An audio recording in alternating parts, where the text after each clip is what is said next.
नमस्कार। पढ़ेंगे अभिज्ञान शाकुंतलम। अभी तक हम 4 अंक पूरे कर चुके हैं। 5वें अंक के भी 15 श्लोक हो गए हैं। आज पढ़ेंगे 16वें श्लोक से। इससे पहले थोड़ा भूमिका देखेंगे।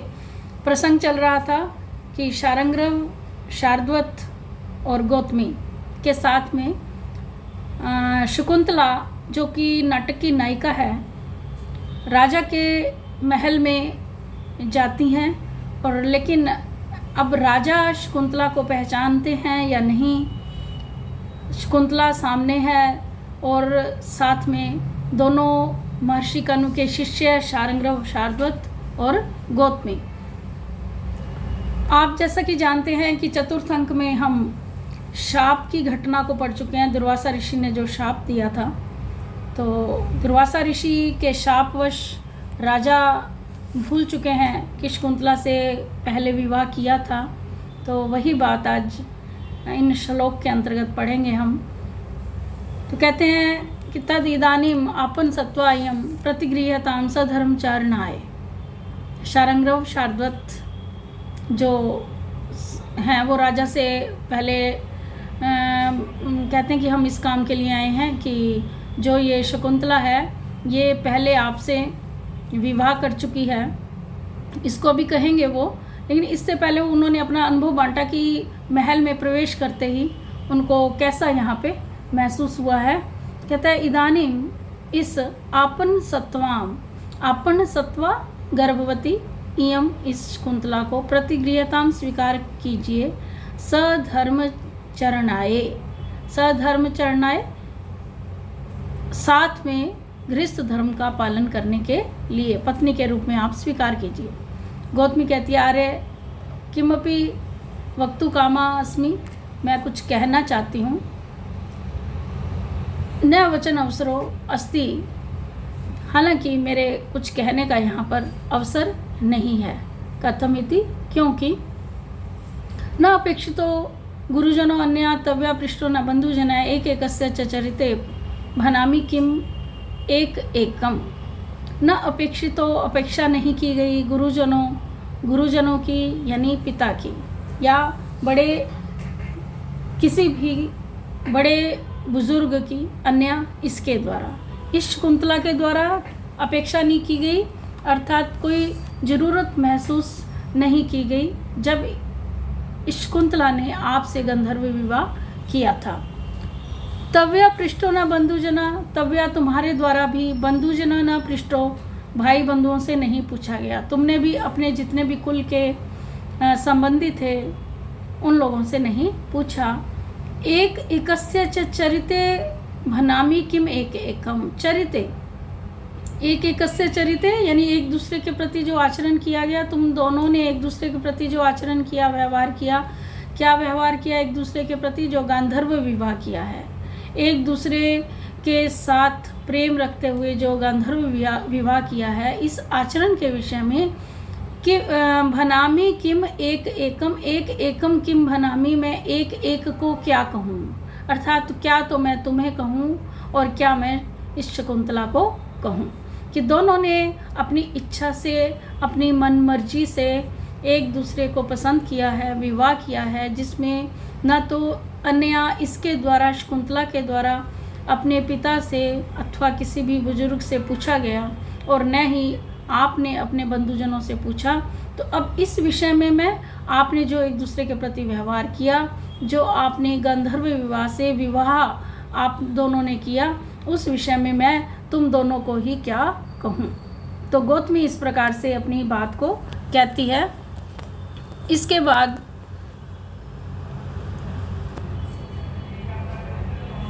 शकुंतला आत्मगतम, मन ही मन कह रही है, किम नु खलु आर्यपुत्रो भनति। देखते हैं कि आर्यपुत्रो किम भनति, आर्यपुत्र क्या कहते हैं। राजा किम इदम उपन्यस्तम, यह क्या पेश कर दिया गया, यह क्या कह रहे हो, ये कौन सी बात मेरे सामने उपस्थित कर दी गई। शकुंतला पावका खलु वचन उपन्यास है कि राजा का यह जो वचन है ये मन ही मन कह रही है कि अग्नि के समान है, दाहक जलाने वाला। शारंग्रव कहता है कथम इदम नाम भवंते सुतराम लोक वृत्तांत निष्णाता कथमिदम नाम, यह कैसे? भवन्तेव, आप तो सुतराम लोक वृत्तांत निष्णाता, आप तो बहुत अधिक लोक व्यवहार में निपुण हैं, आप तो कुशल हैं लोक व्यवहार करने में। कहता है सतीम अपि ज्ञातिकुल एक संश्रयाम जनो अन्यथा भर्तृमतिम विशंकते अतस्मीपे परिणेतुरिष्यते प्रिया प्रिया वा प्रमदा स्वबंधो भी। क्या सतीम अपि, सती होते हुए भी, साध्वी सदाचारणी, ज्ञातिकुल एक संश्रयाम, मात्र अपने ज्ञातिकुल में ही रहने वाली, एक संश्रयाम एक आश्रय वाली। ज्ञातिकुल पिता का कुल, पिता के कुल में ही मात्र एक आश्रय रखने वाली, वहीं रहने वाली। जन को भी अन्यथा दूसरे प्रकार से। भर्तृमतिम, स्वामी से युक्त, जिसका पति जीवित है। विशंकते, शंका करते हैं। जनों अन्यथा विशंकते, लोग दूसरे ही प्रकार से आशंका करने लगते हैं, लोग दूसरे ही प्रकार से उन पर शक करने लगते हैं। किस स्त्री पर? जो भर्तृमति, जो स्वामी से युक्त है, पति से युक्त है, लेकिन और सतीम अपि, साध्वी भी है, जो पूरी तरह से गृह धर्म का निर्वाह करती है। ज्ञाति कुल एक संश्रयाम, लेकिन केवल अपने पिता के कुल में ही रहती है, जिसके पति जीवित हैं, जो सदवा है, ठीक है। और जो सती सदाचारणी भी है, जो अच्छा आचरण करने वाली भी है, अनुकूल आचरण करने वाली भी है। लेकिन यदि वो स्त्री ज्ञाति कुल एक संश्रयाम, यदि केवल अपने पिता के कुल में ही रहती है, तो जनों अन्यथा विशंकते, तो लोग अन्य प्रकार की आशंका, गलत आशंकाएं उस स्त्री के बारे में करने लगते हैं। अतः समीपे परिणितो इष्यते, समीप में परिणेतु यानी पति के ही समीप में इष्यते रहना चाहती है, रहने की इच्छा की जाती है। प्रिया अप्रिया वा, चाहे वो पति की प्रिय हो, चाहे वो पति की प्रिय न हो। कौन? प्रमदा, युवती स्त्री यदि है तो, जो विवाहित है, युवती है, वो चाहे पति के प्रिय हो चाहे नहीं हो, पति उसे चाहे चाहे नहीं चाहे, फिर भी स्वबंधु भी, जो युवती के भाई बंधु हैं, पिता कुल के लोग हैं, वो उसे परिणेतु समीपे इष्यते, पति के समीप ही रखना चाहते हैं। वो ये चाहते हैं कि वो सदा अपने पति के पास रहे, चाहे पति उससे प्रेम करे चाहे नहीं करे। क्यों? क्योंकि यदि सद्वा स्त्री, चाहे वो कितनी भी कुलीन क्यों ना हो, सदाचारणी क्यों ना हो, यदि वो अपने पिता के कुल में रहती है, पति के साथ नहीं रहती, तो लोग उसके बारे में तरह तरह की आशंकाएं करने लगते हैं। राजा कहते हैं किम च अत्र भवती, मैं अपरिणीत पूर्वा, क्या तो ये माननीय मुझसे पहले विवाहित हैं? किम, क्या अत्र भवती मान्या, मेरे द्वारा परिणीत पूर्वा विवाहित हुई हैं, क्या मैंने इनके साथ विवाह किया है? शकुंतला सविषादम, बड़े ही दुख के साथ, आत्मगतम मन्यमन इदम हृदय सांप्रतम ते आशंका, हृदय तुम्हारी जो आशंका थी सांप्रतम वो ठीक ही थी, तुम बार बार आशंका कर रहे थे जो वो सही है। कहती शारंग्रव कहता है किम कृत कार्य द्वेषो धर्म प्रति विमुक्ता कृत अवज्ञा। तीन तरह के वो एक तरह से तर्क वितर्क कर रहा है राजा के साथ कि किम, क्या, कृत कार्य द्वेषो, किए हुए कार्य के प्रति आपको द्वेष है, घृणा है, यानी जो कार्य आप कर चुके हैं, गंधर्व विवाह कर चुके हैं, अब उस कार्य के प्रति आपको द्वेष होने लगा है।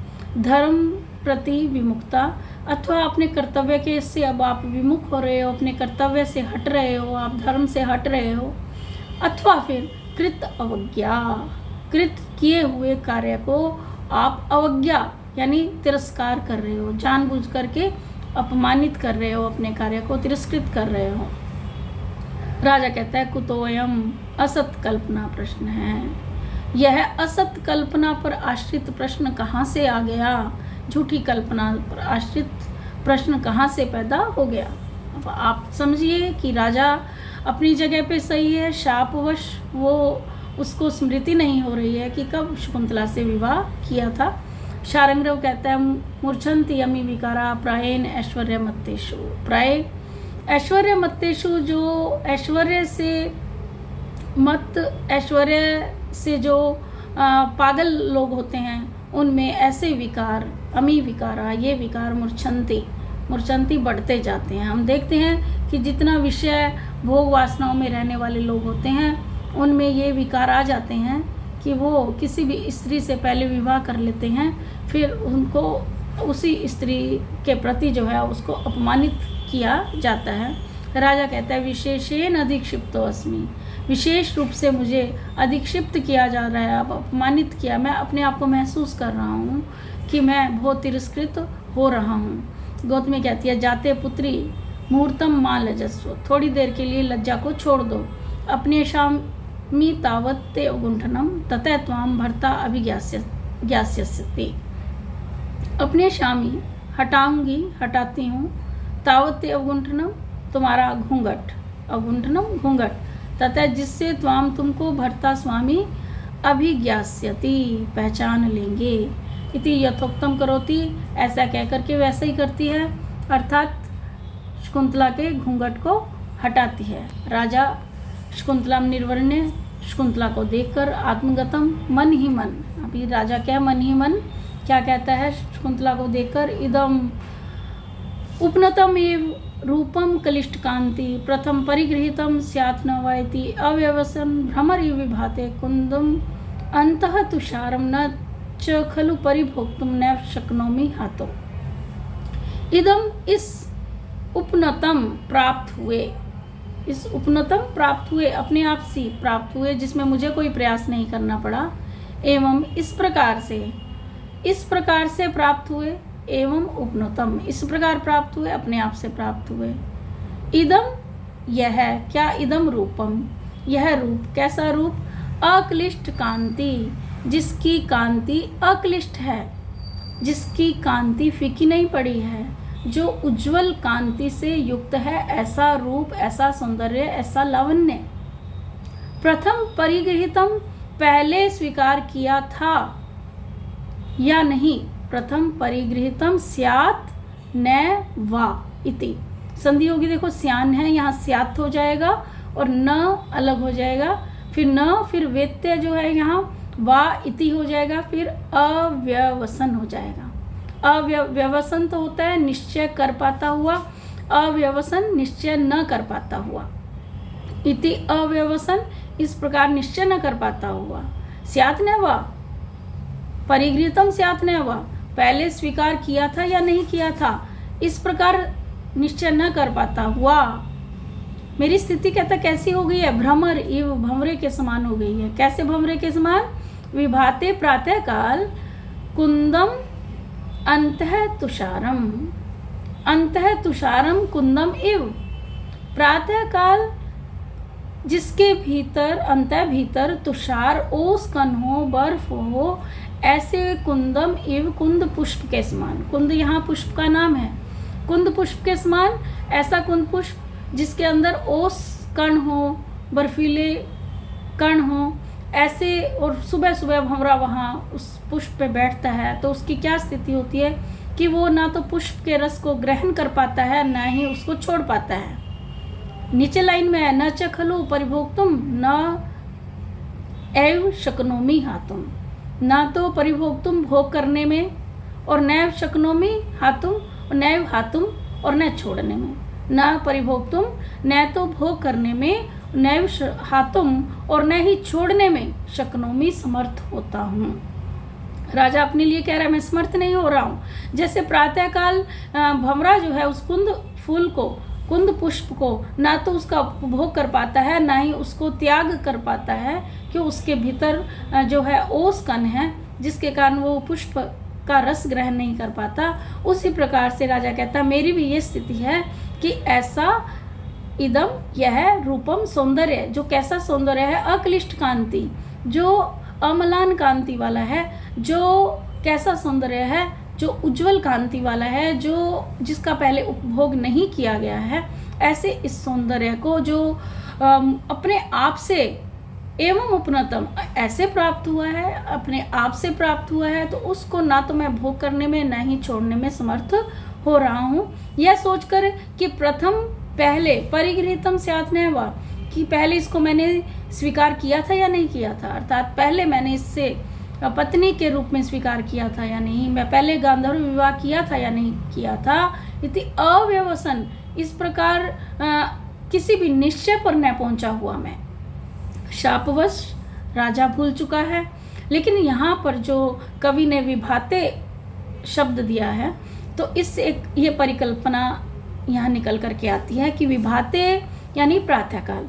प्रातःकाल जो भ्रमर होता है वो उस कुंद पुष्प को नहीं तो छोड़ पाता और नहीं उसका उपभोग कर पाता। इसी प्रकार से कि जैसे कि अब शाप जब खत्म होगा, शाप खत्म होगा जब प्रातः होगी, यानी राजा को जब स्मृति आएगी तो वो उसको पहचान जाएगा। अभिज्ञान का चिन्ह दिखाने से स्मृति आएगी, उससे वो पहचान जाएगा शकुंतला को, फिर उपभोग करने में वो समर्थ होगा उसका।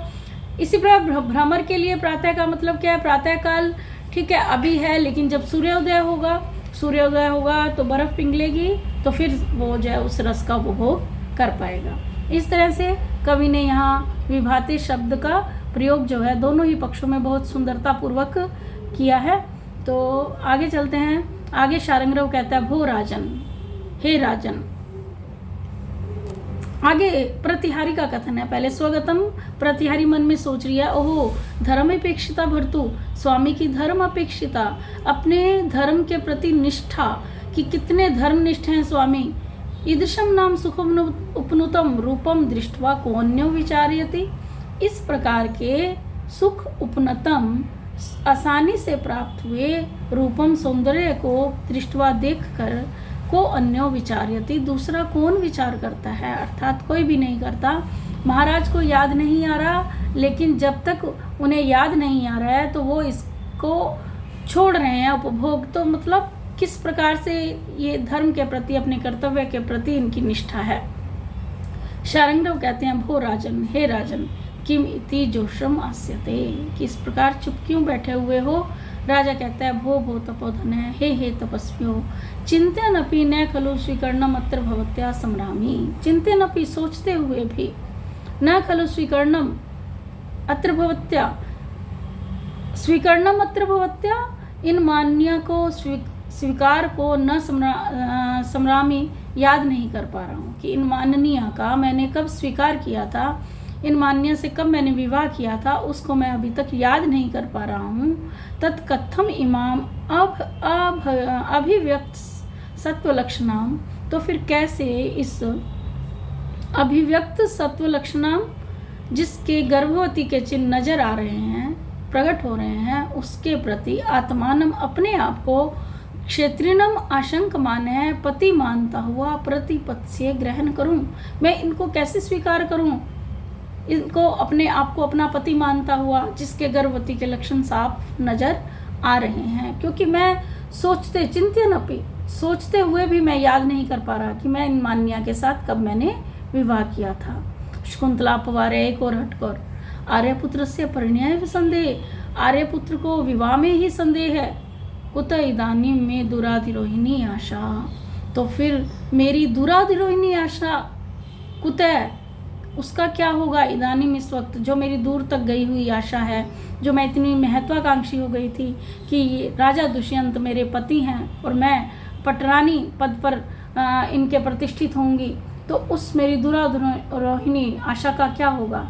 शार्ंगरव कहता है, ऐसा मत कहो माँ, तावत ऐसा नहीं कहें। फिर कहता है शार्ंगरव राजा को, प्रीताभिमर्शाम अनुमन्यमानः सुताम तव्य नाम मुनिर्विमान्यः मुष्टम प्रतिग्राह्यता स्वम अर्थम पात्रीकृतो दस्युरिवासी, ये कृत अभिमर्शाम अनुमन्यमानः, कृत किया गया, अभिमर्श बलपूर्वक उपभोग, बलपूर्वक उपभोग किया गया, यानी आपने पहले शकुंतला का बलपूर्वक उपभोग किया। अनुमन्यमानः, अनुमति दे देने वाले, मान्यता दे देने वाले, सुताम बेटी। तो कृत अभिमर्शाम सुताम, जिसका तुम्हारे द्वारा बलपूर्वक उपभोग किया गया, ऐसी सुताम बेटी को, अपनी पुत्री को, अनुमन्यमानः, अनुमति देने वाले मुनि कण्व ऋषि का तव्या नाम विमान्यः, तव्या विमान्यः नाम, क्या तुम्हारे द्वारा अपमान किया जाना चाहिए? तव्या तुम्हारे द्वारा, विमान्य अनुमान अपमान किया जाना चाहिए। कि अपनी उस बेटी को जिन्होंने अनुमति दे दी, उस बेटी को जिस बेटी ने अपने पिता से नहीं पूछा, और आपने भी बेटी के पिता से नहीं पूछा बल्कि उसका बलपूर्वक आपने उपभोग किया।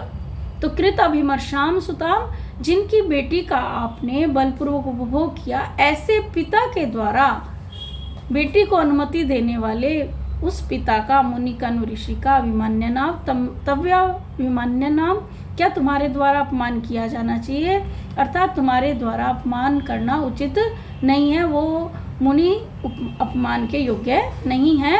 कौन मुनि? आगे लाइन में बता रहे, मुष्टम चुराए हुए, प्रतिग्राहिता समर्पित करते हुए, स्वमर्थम अपने धन को, मुष्टम स्वमर्थम चुराए हुए अपने धन को प्रतिग्राह्यता समर्पित करते हुए। कोई चोर, ऐसा चोर जिसने किसी का धन चुरा लिया हो और वो व्यक्ति जिसका धन चुराया गया है वो उस चोर को ही समर्पित कर दे, कोई बात नहीं, अब तुम ले जाओ, ये धन तुम्हारा ही है। इस प्रकार से तुम पात्रीकृतो, पात्र बनाए गए हो, पात्र बनाए गए हो। दस्यो इव चोर के समान, असी, दस्यो इव असी निकलेंगे तो पात्रीकृतो, असी पात्र बनाए गए हो, असी मतलब हो, पात्र बनाए गए हो। ये जिनके द्वारा, जिन महर्षि कण्व ऋषि के द्वारा तुम दस्यु इव पात्रीकृतो असी, चोर के समान पात्र बनाए गए हो। कैसे चोर के समान पात्र बनाए गए हो? जिसने किसी का धन चुरा लिया हो और उसी चोर को फिर वो धन लौटा दिया गया हो। तो ये न जिन्होंने, जिन मुनि कण्व ने मुष्टम स्वयं अर्थम, चुराए गए स्वयं अपने अर्थम धन को, प्रतिग्राहिता दस्यु इव समर्पित करते हुए चोर के समान पात्रीकृतोसी, तुम्हें पात्र बनाया है। उनका धन क्या है? कन्या उनका धन था, उस धन को आपने चुराया, लेकिन फिर भी उन्होंने, चुराने वाले चोर यानी आपको, उस अपने कन्या रूपी धन को समर्पित कर दिया और आपको वो एक उचित पात्र बनाया गया। तो इस प्रकार से ऐसे मुनि के प्रति भी क्या तव्या विमान्य नाम, क्या तुम्हारे द्वारा अपमान किया जाना चाहिए? अर्थात तुम्हें ऐसे मुनि कण्व का अपमान नहीं करना चाहिए, उनकी बेटी को ग्रहण करके उनको सत्कृत करना चाहिए, उनके प्रति तुम्हें जो है कृतज्ञ होना चाहिए।